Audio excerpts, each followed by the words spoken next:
திருப்பதி ஏழுமலையான் கோவிலுக்கு பக்தர்கள் பாத யாத்திரையாக செல்ல பயன்படுத்தும் ஸ்ரீவாரி மெட்டு பாதை நடைபாதையில் சிறுத்தை பதுங்கி இருந்ததால் பக்தர்கள் பீதியடைந்தனர்.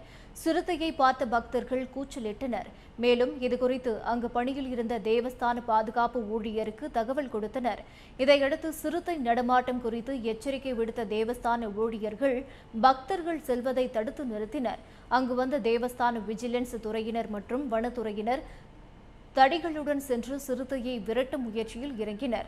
ஆனால் அதற்குள் சிறுத்தை அங்கிருந்து தப்பி ஓடியது. நடைபாதை அருகே சிறுத்தை பதுங்கியிருந்ததால் பக்தர்கள் பீதியடைந்தனர். இந்த சம்பவம் பக்தர்கள் இடையே பதற்றத்தை ஏற்படுத்தியுள்ளது.